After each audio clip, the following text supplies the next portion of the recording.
Welcome back viewers. हम बात कर रहे हैं, मुझे मालूम है कि ये इंतहाई हसास मामला है, लेकिन बात तो करनी है। अगर बात नहीं करेंगे और जैसे सैयद मेहदी शाह कह रहे थे, टेबल पे बैठ के टॉक नहीं करेंगे तो मामला तो, और अपनी स्टेटेड पोजीशंस पे खड़े रहेंगे तो मामला तो हल की तरफ नहीं जाएगा। अमीन शहीदी साहब, मैं आपसे चाहूंगा कि कुछ तजावीज़ दें कि इस मामले के हल करने के लिए क्या प्रैक्टिकल स्टेप्स मजीद लेने चाहिए। मेहदी शाह साहब की भी गुफ्तगू सुनी और आपने रहमान मलिक साहब के साथ भी आपके मुज़ाकरात हुए। Your take. देखिए, यहाँ पर चंद एक चीज़ें बड़ी अहम हैं, उनकी तरफ हमारी तवज्जो होनी चाहिए। एक तो ये है कि हमें हक़ायक़ को मोड़ कर तोड़ कर पेश नहीं करना चाहिए। ठीक है, लिटरेचर अगर कहीं से भी आता है तो उस पर पाबंदी लगनी चाहिए और ये स्टेट की जिम्मेदारी है। ठीक है।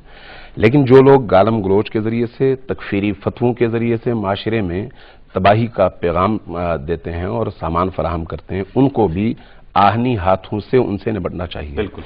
अभी जिस अंदाज में ताहिर अशरफी साहब ने गुफ्तगू की, मेरा ख्याल है कि इस माहौल को उन्होंने उस तरह से नहीं रहने दिया जिस तरह से इस माहौल को रहना चाहिए था। आप देखिए, जो बातें वो कर रहे थे, ये वही मौक़िफ़ है और वही काम है जो अमरीकी चाहते हैं। अमरीकी और मगरबी क़ुव्वतें पाकिस्तान के अंदर मजहबी लड़ाई चाहती हैं, लिसानी लड़ाइयाँ चाहती हैं, कबायली लड़ाइयाँ चाहती हैं और इस मुल्क को तोड़ना चाहती हैं, और उसके लिए बिके हुए मुल्ला, शिकम परस्त मुल्ला इस्तेमाल होते हैं, चाहे कहीं पर भी हो, किसी भी लिबास में। मैं उसमें किसी सेक्ट की बात नहीं कर रहा। ठीक है, कोई भी हो जो इस आग में अपना हिस्सा डालता है, मैं समझता हूं कि वो डालों में बिका हुआ है। ठीक, लिहाजा इसकी हमें रोकथाम करनी चाहिए। ये एक्सप्लेनेशन आ गई। एक बात। आप तजवीज़। दूसरी बात यह है कि हम ईरान और सऊदी अरब की तरफ क्यों जाएं? पाकिस्तान अगर हम पाकिस्तानी हैं तो पाकिस्तान की तरफ आएं। अगर ईरान से कोई इस तरह की दहशतगर्दी होती है तो रियासत की जिम्मेदारी है कि उसको रोके। ठीक है। अगर नहीं रोकती तो फिर रियासती इदारों की नाअहली है। ठीक है, फिर उसको साबित करना चाहिए। आप सिर्फ इल्जाम लगाकर, अब मैं अगर बातें खोलना चाहूं तो ये यकीनन कौम को एक मनफी पैगाम जाएगा और मनफी पैगाम नहीं जाना चाहिए। जहां तक मक्का पर हमले का ताल्लुक है, आप सब जानते हैं, पूरी दुनिया जानती है कि हाजी एक रैली निकालते थे, अमेरिका मुर्दाबाद रैली। उस रैली को रोकने के लिए 600 से ज्यादा हाजियों का कत्लेआम किया गया। अब ये हमला है तो बिस्मिल्लाह। मैं चाहूंगा कि आप मौजूदा मैं ये कहता हूं, ये तो अब आपकी एक्सप्लेनेशन आ गई। ठीक है, मैं बहुत मुख्तसर कर रहा हूं। इसीलिए देखिए, सबसे पहली बात तो यह है कि पाकिस्तान में मुअतदिल उलमा की कोई कमी नहीं है। बिल्कुल। ठीक है, मुअतदिल उलमा को मौका मिलना चाहिए कि वो आएं और कौम की तकदीर के फैसले करें। ठीक है, पहली बात। दूसरी बात यह है कि जो शिद्दत पसंद है, चाहे कहीं पर भी है, जो बदजबान है, चाहे कहीं पर भी है, जो अमरीकी मफादात के तहफ़्फ़ुज़ के लिए कोई भी लबादा ओढ़ के आता है और दहशतगर्दी को, फिरकावारियत को फ़रोग़ देने की कोशिश करता है, उसकी ज़बान बंदी भी होनी चाहिए और उसको रोकना भी चाहिए। और उसकी ज़बान बंदी, उसको जो रोकना चाहिए वो हुकूमत के साथ साथ जो जिस सेक्ट के उलमा है उनकी भी जिम्मेदारी है। उनकी जिम्मेदारी है, लेकिन सबसे पहली जिम्मेदारी कानून की है। अगर देखें, कानून इस सिलसिले में बने हुए हैं ना, उन कवानीन पर अमल दरामद होना चाहिए। जो लोग मिंबरों पे, चाहे वो जाकिर है, चाहे वो खतीब है, चाहे वो मुल्ला है, कोई भी है, मैं इसमें किसी इस्तिस्ना का कायल नहीं हूं, अगर आके अवाम में पेट्रोल छिड़क कर आग लगाता है तो उसको कोई हक नहीं है ये काम करने का, और रियासत को खामोश नहीं रहना चाहिए। लेकिन अब तक हमारी बदकिस्मती यह है कि रियासती इदारों ने अपनी जिम्मेदारी पूरी नहीं की, चाहे वो कानून नाफिज करने वाले इदारे हों, चाहे वो सिक्योरिटी के जिम्मेदार इदारे। उलमा साहिबान से भी कोई ना कोई, कहीं ना कहीं कोई चीज ऐसी रह गई। मैं कबूल कर रहा हूं ना, मैं कह रहा हूं कि जिन्होंने लिबादा पहना, चाहे किसी भी हवाले से, उनको रोकना चाहिए। वज़ीर आला साहब अभी लाइन पर थे, वो कहते हैं कि एक वो बोर्ड तश्कील देना चाहते हैं या एक काउंसिल बनाना चाहते हैं। ये हमारी अपनी तजवीज़ थी। ओके, इससे मामला सुलझेंगे, ये मैं जानना चाह रहा हूं। देखिए, फिरका परस्त हर जगह होते हैं, लेकिन उसके मुकाबले में मुअतदिल उलमा को जमा होना चाहिए।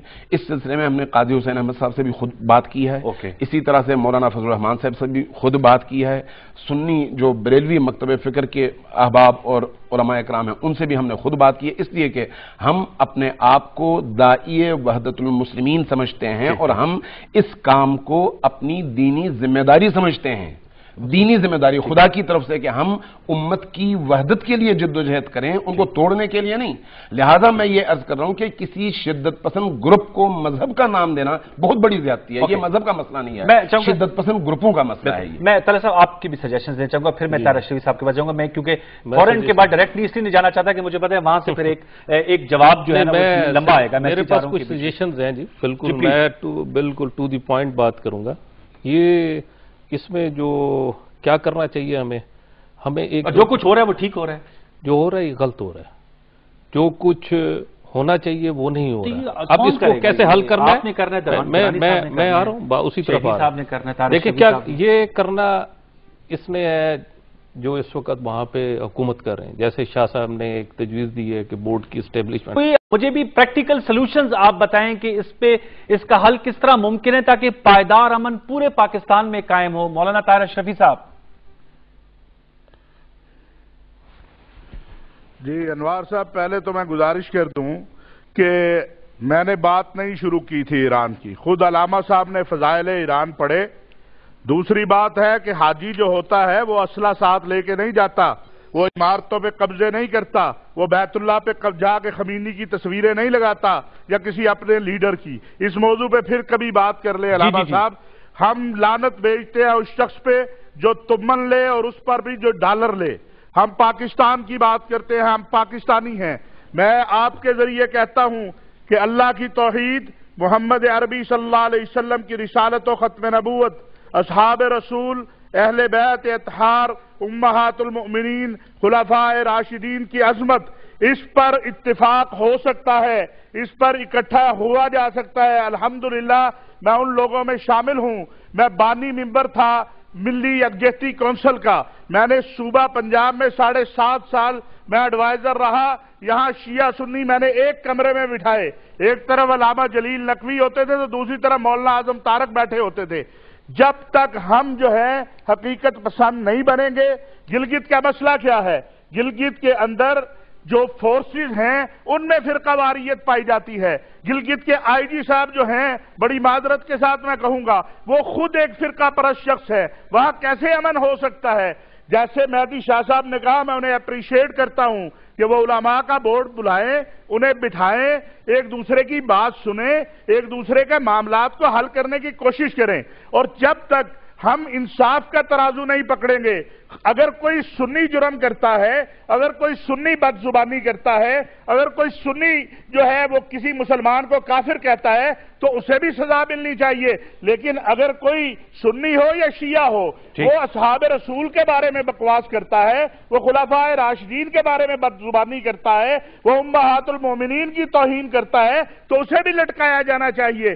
یہ جب ہم انصاف کا ترازو پکڑیں گے، اور آج چیف جسٹس صاحب نے بھی کہا یہ کیا ہو رہا ہے، تو میں آپ کے پروگرام کی وساطت سے ہی ان سے کہتا ہوں کہ اگر وہ انصاف کا ترازو پکڑ لیں اور یہ طے کر دیں کہ پاکستان کے اندر نہ کوئی کسی کے اکابر کو برا کہے، نہ کوئی کسی کے اکابر کو گالی دے، اپنے مسلک پر رہے، دوسرے کے مسلک کو چھیڑے نہ، تو یہ مسئلہ حل ہو سکتا ہے۔ میں اسی طرح یہ بات کہوں گا کہ وزیر داخلہ صاحب جو کوششیں کر رہے ہیں، ان کوششوں کو بھی حتمی وہ اس وقت آخری منزل پر پہنچیں گی۔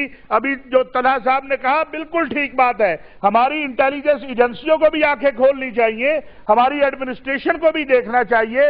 یہ بات میرے اور علامہ شہیدی صاحب کے بیٹھنے سے حل نہیں ہوگی، یہ بات اس وقت حل ہوگی۔